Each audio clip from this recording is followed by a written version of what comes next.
नमस्कार, मैं हूं सुधांशु मिश्र और आप देख रहे हैं ग्रामीण सारा। संडीला में श्री महावीर झंडा मेला का आयोजन होता है। बहुत बड़ा कार्यक्रम होता है ये। काफी दूर दूर से श्रद्धालु आते हैं और सबसे बड़ी बात यह है कि हिंदू और मुस्लिम दोनों समुदाय के लोग इस झंडा मेले में शामिल होते हैं। 1 सितंबर से ही झंडा मेले का आयोजन शुरू होगा, जो 4 दिन चलेगा। इसकी कमेटी बनी हुई और जो कमेटी के अध्यक्ष हैं वो शैलेश अग्निहोत्री, वो हमारे साथ हैं। जी शैलेश जी, क्या बताइए, क्या प्रारूप रहता है इसका है? जी सबसे पहले तो आपके चैनल को मैं धन्यवाद देता हूं और आपको ये बताना चाहता हूं कि हनुमान जी का झंडा मेला ये 100 साल पुराना मेला है और ये अंग्रेजों के जमाने से चला आ रहा है। इसमें ग्रामीणों की श्रद्धा है, लोगों का सद्भाव है। ये शुरू में जब इसकी शुरुआत हुई तो इसमें अंग्रेजों ने इसको रोकने का प्रयास किया। उसमें यह हुआ कि उसके बाद उनके लड़के की तबीयत खराब हुई, वो लखनऊ गए, ठीक नहीं हुए तो लोगों ने कहा कि अंग्रेज अधिकारी थे वो लखनऊ गए, उनका अच्छा ठीक नहीं हुआ। फिर जब लोगों ने बताया कि हनुमान जी के मंदिर जाइए, आप वहाँ भगवान बजरंगबली से प्रार्थना करिए, तो उन्होंने आकर के हनुमान जी से प्रार्थना करी, उनका लड़का ठीक हुआ। उसके बाद अंग्रेजों ने इस शोभा यात्रा को निकलने की अनुमति प्रदान करी। तब से लोगों में एक श्रद्धा विश्वास और बढ़ गया है। ऐसी तमाम घटनाएं और हैं जो लोगों को श्रद्धा से जोड़ती हैं।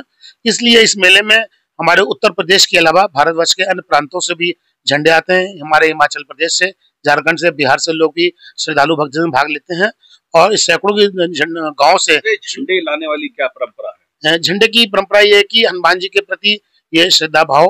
पहले जब झंडा ही निकलता था, उसमें जो झंडे का जो प्रारूप था उसमें नुकीला वो लगा रखा था, तो उसके लिए अंग्रेजों ने उसको रोकने का प्रयास किया, उन्होंने उसको मना किया। उसके बाद फिर इसमें हनुमान जी का झंडा, हनुमान जी की फोटो और लट्टू लगा करके इसको श्रद्धा विश्वास के गाँव साथ में गाँव के लोग उस दिन पूरे झंडे को पूरे गांव में घुमाते हैं। हर घर में झंडे की पूजा होती है और पूजा होने के बाद वहां से गांव से आदमी पैदल चल करके, चाहे वो 15 किलोमीटर हो चाहे 20 किलोमीटर हो, पैदल चल करके वो संडीला में शामिल होता है और संडीला में सारे झंडे एकत्रित होने के बाद विशाल शोभा यात्रा निकलती है। मुस्लिम समुदाय इस मेले में बहुत बढ़ चढ़ के हिस्सा लेता है, इसका क्या वो रहा? इसमें सबसे पहले तो ये मैं बताना चाहूंगा कि हनुमान जी का जो झंडा मेला है, जो झंडा बनता है, हमारे मुस्लिम समाज के एक आरिफ जी हैं, वो झंडे को काटते हैं। अभी तक जितने भी झंडे, मैं 26 साल से मेला कमेटी का अध्यक्ष हूँ, तो उन्होंने ही पूरे आज तक जितने भी झंडे बनाए हैं। और जो हनुमान जी का एक विशाल झंडा है, उसको भी एक हमारे मुस्लिम भाई ने अपने उससे बनाया, उसका कोई मूल्य हम लोग से नहीं लिया। वो मेन झंडा हमारा साथ में चलता है और मुस्लिम समुदाय इसमें इसलिए सहयोग करता है कि हमारे संडीला में एक भाईचारा है और भाईचारे में ये है कि मुसलमान हिंदुओं के कार्यक्रम में सहयोग करता है और हिंदू मुसलमान के कार्यक्रम में सहयोग करता है। और इसलिए जब हमारे जब शोभा यात्रा निकलती है तो मुस्लिम समाज के लोग हम लोगों का स्वागत सम्मान करते हैं, फूल माला से वर्षा करते हैं और कोई ऐसा कृत्य नहीं करते। कई बार ऐसा हुआ कि बकरीद और मुहर्रम एक साथ मंगलवार को पड़ी, तो हमारे मुसलमान भाइयों ने एक काम किया कि बकरीद की कुर्बानी को रोक दिया और मुहर्रम में जो जुलूस उनका रहता था, उस जुलूस को उन्होंने जो 2.5-3 घंटे रोड पर रहता था उसको कम करके आधा घंटा करके रोड से किनारे कर लिया। अब हिंदुओं का उसमें सहयोग किया। क्या कार्यक्रम देते हैं? 4 दिन ये चलता है? ये इसमें 4 दिन का कार्यक्रम है। सबसे पहले कार्यक्रम जो है हनुमान जी का, जो उसमें रामलीला का कार्यक्रम होगा, जो कानपुर से पार्टी आ रही है। उत्तर प्रदेश के करीब 10-15 जिलों के कलाकार उसमें भाग ले रहे हैं। 1 और 2 तारीख को कार्यक्रम शीतला मंदिर में होगा और 3 तारीख को हमारे यहाँ जवाबी कीर्तन है, जिसमें हमारे संडीला के रतिराम ज्ञानी जी और हमारी मैशू जी मध्य प्रदेश से वो आ रही हैं। और 4 तारीख को भारतवर्ष के महान कवि, भारत स्तर के, राष्ट्रीय स्तर के कवि हमारे संडीला में भाग लेना है। ये 4 दिन कार्यक्रम होता है और चौथे दिन कवि सम्मेलन के बाद कार्यक्रम का समापन होता है, मेले का समापन होता है। झंडा मेला ये जो है वो जो मेला निकलता है वो किस दिन निकलेगा? वो निकलेगा 2 तारीख को, हमारे भादो मास के आखिरी मंगलवार को वो हनुमान जी का झंडा निकलता है।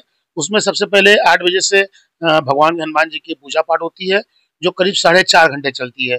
पूजा पाठ हवन होने के बाद सारे झंडों की पूजा होती है, कटआउट निकलता है। वहां से जो शोभा यात्रा निकलती है वो हमारे पूरे नगर में भ्रमण करते हुए शाम को इमिलिया बाग पहुंचती है। इमिलिया बाग पहुंचने के बाद फिर सारे झंडे गांव के एकत्रित होते हैं और विशाल झांकियां निकलती हैं, हम जिसमें झांकियां हमारी संडीला की, हमारी शाहबाद की, हमारे बिजनौर और हमारे हल्द्वानी से भी झांकियां इसमें आ रही हैं। एक शोभा यात्रा विशाल रूप लेकर के नगर के प्रमुख मार्ग से होते हुए बस स्टैंड पहुंचती है। बस स्टैंड से होकर के वापस हनुमान जी के मंदिर में जाकर के जुलूस का समापन होता है। तो ये थे शैलेश अग्निहोत्री जी, जो बता रहे थे कि झंडा मेला 4 दिवसीय आयोजन होता है। बहुत प्रसिद्ध है और बहुत दूर दूर से लोग आते हैं। जैसे इन्होंने बताया कि हिंदू मुस्लिम लोग समुदाय हैं, वो दोनों लोग इस झंडा मेला में शिरकत करते हैं, सहयोग करते हैं। और सबसे बड़ी बात यह है कि यहाँ का जो झंडा होता है, जो जो मेला कमेटी द्वारा सबसे आगे फहराया जाता है, उसको एक मुस्लिम द्वारा बनाया जाता है। तो कुल मिला के ये 1 तारीख से आयोजन शुरू होगा और ये आज से आमंत्रण पत्र कि ये शुरू हो गए हैं लोगों को देना, मुझे भी मिला हुआ है। तो